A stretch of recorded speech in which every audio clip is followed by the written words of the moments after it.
A woman sent her kids off to school and was getting ready for work when a fire broke out in her house. The firefighters quickly put out the flames, but they immediately noticed a few suspicious things. Soon, even more strange details emerged. For over 30 years, this mystery remained unsolved until investigators uncovered a shocking twist straight out of a detective movie that finally revealed the truth. Joy Hibbs was born on September 23, 1955, in the small town of Chiefland, Florida. She was the youngest of 9 siblings and grew up surrounded by a big, loving family. Joy loved being outdoors. She enjoyed hiking, fishing, and pretty much anything related to nature. She was also into sports. Back in her school days, Joy got into running and even competed in marathons. She was also a huge football fan and made sure never to miss her favorite team's game. While in high school, Joy met a guy named Charlie. The two quickly hit it off, and not long after graduation, they got married. Soon after, the couple decided to move to Pennsylvania, settling in a small town called Pennsauken.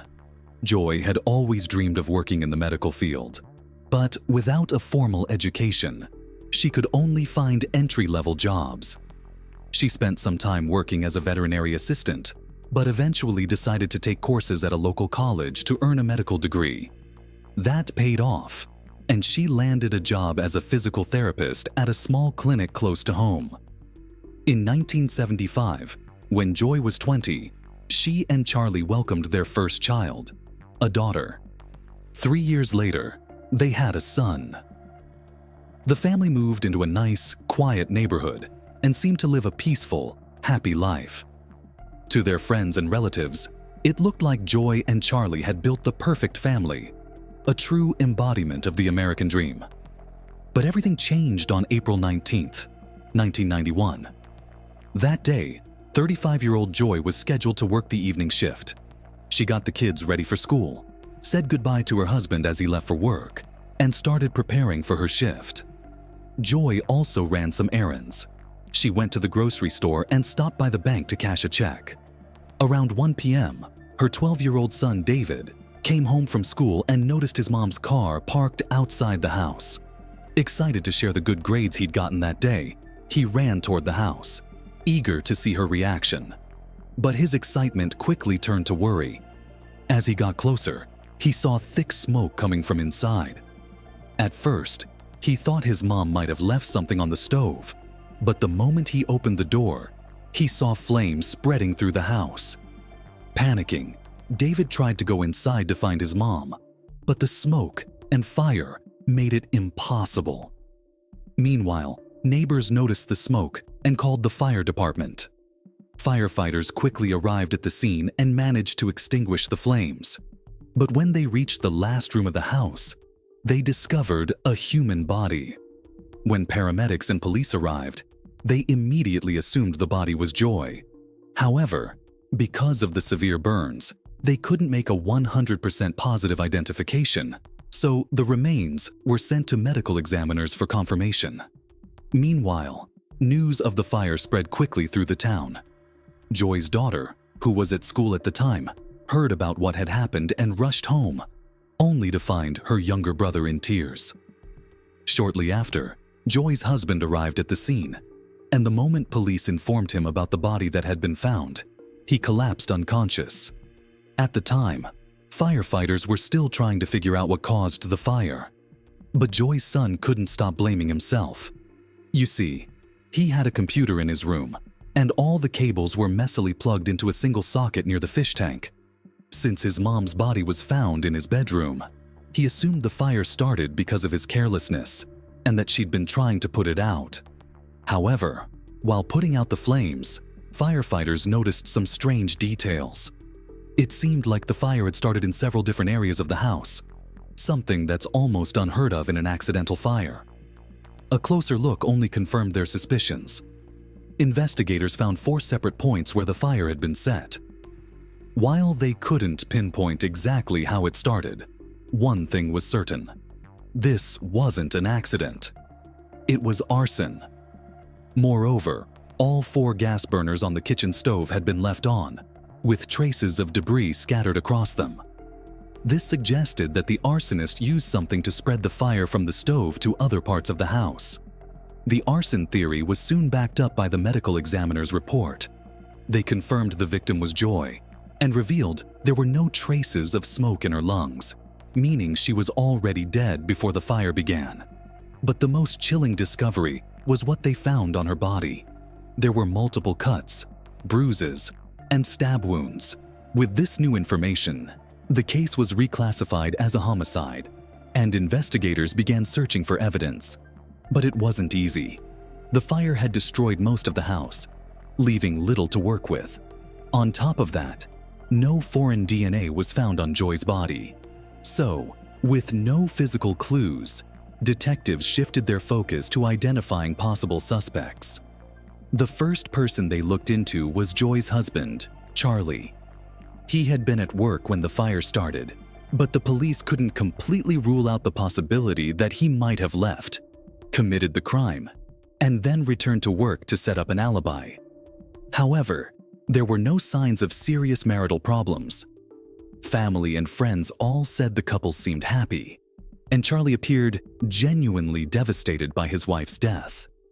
Despite this, detectives continued to investigate him as a potential suspect for a while, but eventually shifted their focus to other possible leads. Investigators began questioning Joy's friends and co-workers, asking if she had any conflicts or if anyone might have had a reason to harm her. But everyone said the same thing. Joy was a kind and caring person who never got into trouble. Investigators also considered the possibility that Joy might have been a random target. From her husband, they learned that every Friday she cashed a check at the bank, and on the day of the fire, she would have had some cash. However, her wallet, which was found on the couch, was empty. Her purse had also been dumped out on the kitchen floor, as if the perpetrator was searching for something specific. Police theorized that someone might have followed her home from the bank or broken into the house intending to rob it.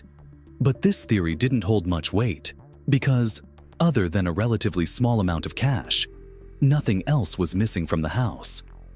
The perpetrator didn't touch any valuable items, making the robbery angle seem unlikely. So, detectives began leaning toward the idea that this was a targeted attack. It wasn't long before they uncovered some unsettling details about Joy's life. In the months before her death, her family revealed a series of strange and troubling incidents. On one occasion, someone threw a brick through their window. Another time, their front door was damaged, and the tires on Joy's car were slashed while it was parked in front of the house. At the time, Joy and Charlie assumed these were random acts of vandalism and didn't think much of it. But now, after her murder, all of these incidents seem connected. The police started digging into who might be behind all this and began questioning Joy's neighbors. While no one remembered seeing anything unusual around the house during these incidents, they did share something intriguing. Just before the fire started, several neighbors spotted a blue Monte Carlo parked in front of Joy's house. But unfortunately, no one got a look at the driver or the license plate. When detectives asked Joy's family about the car, they got their first big lead. Joy's son mentioned that his mom's friend April sometimes drove a car like that. Digging deeper, investigators learned that April and her husband Robert had lived just a few houses away from Joy, but they had recently lost their home due to financial troubles and moved away. According to Joy's friends and family, she and April had struck up a friendship shortly after April's family moved into the neighborhood. There was more to April's story, though. Neighbors described her husband, Robert, as a violent man with a bad temper, and there were rumors that he physically abused her. Because of this, April often spent time at Joy's house, along with her kids, looking for a safe space away from her home. Joy's son also told detectives about some conflict between Robert and his mother. He recalled overhearing a phone conversation where Robert not only yelled at her, but openly threatened her. Police started digging into Robert's background and quickly discovered a long rap sheet, mostly for drug-related offenses. Taking this into account, detectives began to seriously consider him as a suspect. They theorized that Robert might have harbored resentment toward Joy for supporting his wife and giving her a safe place to stay, and this anger could have escalated to murder. Police contacted the Narcotics Division, which had dealt with Robert numerous times in the past, to gather more insight into his background. The officers there agreed to assist and even offered to speak with Robert, given their familiarity with him from prior cases. However, Robert denied having anything to do with the crime. He claimed he had been out of town the entire weekend on vacation with his wife and kids. But since the murder happened on a Friday afternoon, detectives realized it was entirely possible for him to have stopped by Joy's house before heading out on the trip. Another curious detail was a fresh scratch on Robert's arm, which the officers noticed during their conversation. But despite this, Robert maintained his innocence. In the following days, Robert completely stopped cooperating with investigators, citing advice from his lawyer. When detectives attempted to persuade him to take a polygraph test, Robert refused and continued to avoid further contact with them. The police shifted their focus to finding evidence that could link Robert to the crime. Since they still hadn't found any solid leads inside the house, they returned to the neighbors who had spotted the blue car outside Joy's home and took them to Robert's residence, hoping they could identify his vehicle. Unfortunately, detectives faced another setback. Robert's Monte Carlo wasn't blue. It was black, and the neighbors said it didn't look like the car they had seen outside Joy's house. Detectives also verified Robert's alibi and established that he and his family had indeed checked into a hotel in another city on Friday, the day of the murder. Moreover, just before leaving home, Robert had been on the phone with one of his wife's friends, and this conversation took place around the same time Joy was killed. With this information, investigators began to reconsider Robert's status as the main suspect and shifted their focus back to pursuing other leads.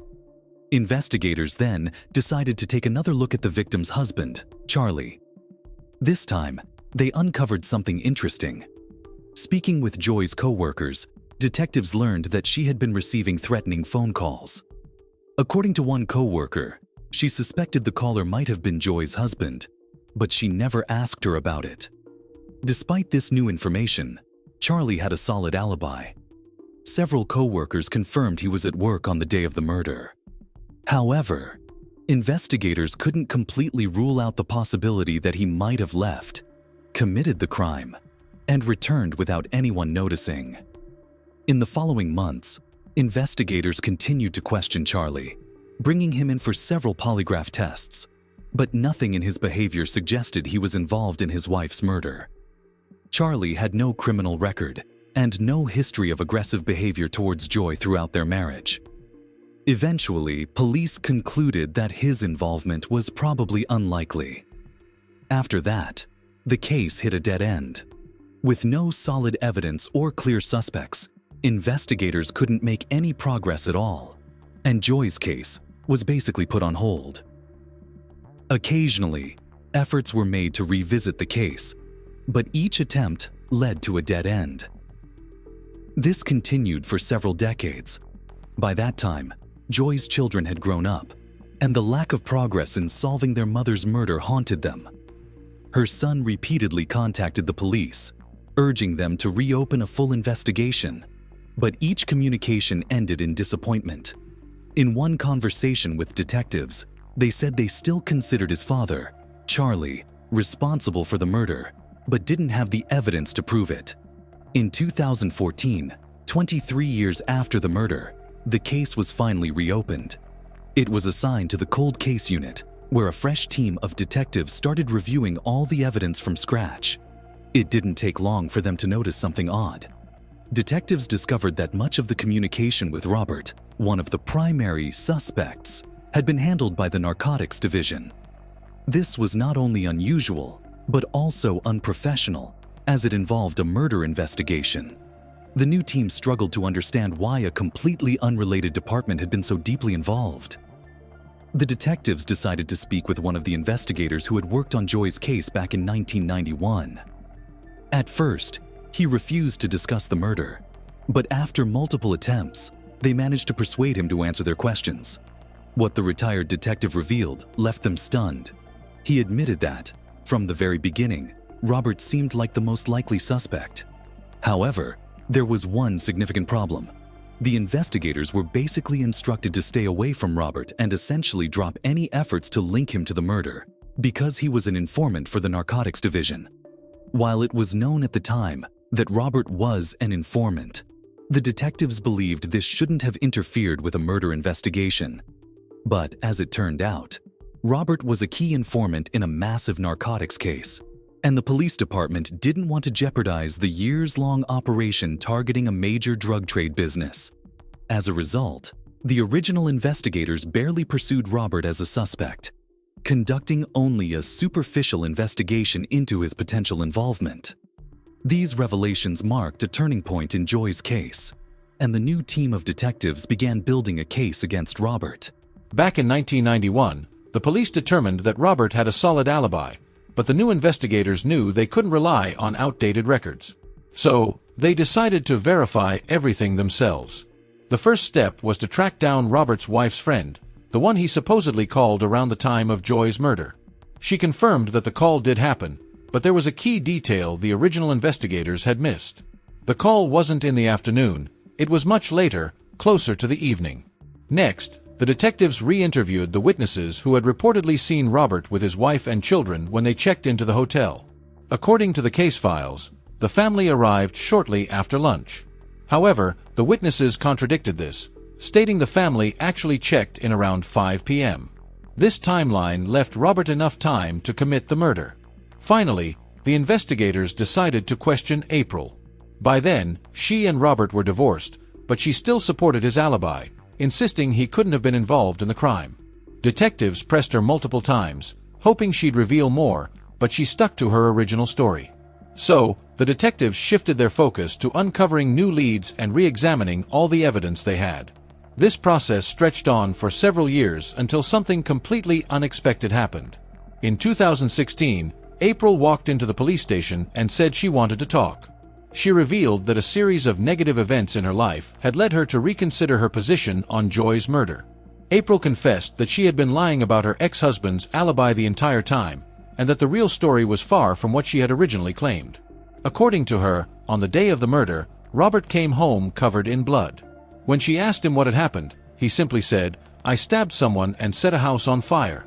He then demanded that she pack up the kids for a trip, and they drove to another city under the pretense of a weekend getaway. Robert also brought along a large bag. When they went for a walk in the park, he left April and the kids, disappearing into the woods. When he returned a few minutes later, the bag was gone. April realized her husband had killed Joy only a few days later when detectives came to their house. She confronted Robert and begged him to confess, but instead, he beat her and threatened to pin the crime on her if she ever spoke up. Thus, 4 years, April had been too afraid to testify against Robert. However, she finally found the courage to take the right step. Her testimony drastically changed the direction of the case, but detectives knew they still needed some concrete evidence or a confession. So, they came up with a plan and asked April to help them prove her ex-husband's involvement. The police wired April and staged a scene where officers arrived at her house to question her. Right after that, April called Robert and told him that detectives had just asked some questions about Joy's murder and that she didn't know what to do. Robert immediately insisted that she refuse to talk to the police and avoid answering any questions. His reaction didn't suggest innocence at all. Everything he said made it clear he was only trying to dodge responsibility. With this recording in hand, detectives began preparing the case for trial. This process took several years, and in May 2022, Robert was finally arrested. He continued to deny his guilt, but the district attorney believed the chances of securing a conviction were very high. The key witness in the case was April, and things seemed to be moving steadily until another unexpected twist turned everything upside down. When Robert's son was called to testify in court, he suddenly revealed that his father had confessed to the murder. According to him, Robert called shortly after the phone conversation with his ex-wife. He said the police were questioning her about the murder and that there was a chance he'd end up with a life sentence. Robert told his son he wanted to prepare him for the possibility and then began sharing details of what had happened. While he didn't outright admit to killing Joy, he used phrases like, "I think I did it." This testimony further strengthened an already solid case, but the prosecution still faced one big question. What was Robert's motive? Based on the evidence, he had long been in conflict with Joy and showed a history of aggressive behavior and criminal tendencies. On top of that, it seemed he had taken the cash Joy had withdrawn from the bank just hours before her death. But there was another, much darker theory. When new details about the case emerged and it made headlines again, Robert's relatives from another state contacted the detectives. They hadn't been in touch with him for years, but they were shocked when they saw Joy's photo on the news. They revealed that, when Robert was a teenager, he had violently assaulted and beaten his aunt, who bore a striking resemblance to Joy. This led detectives to consider that Robert may have attacked Joy with the intention of assaulting her, although proving that was no longer possible. Despite this, the jury found Robert guilty of Joy's murder, and he was sentenced to life in prison. Although justice was finally served in the case, its details sparked justified outrage. Robert had lived freely for over 30 years after committing the murder, largely because the police prioritized protecting a narcotics investigation over pursuing justice for Joy. Essentially, her life was deemed less valuable than a drug trafficking case. Despite this, Joy's family thanked the new team of detectives for their hard work. Her son, who had spent years wondering if his father was involved, an idea planted in his mind by the original investigators, was finally able to learn the truth. Share your thoughts on this story in the comments section, and don't forget to press the like button if you enjoyed my video. Thank you for watching.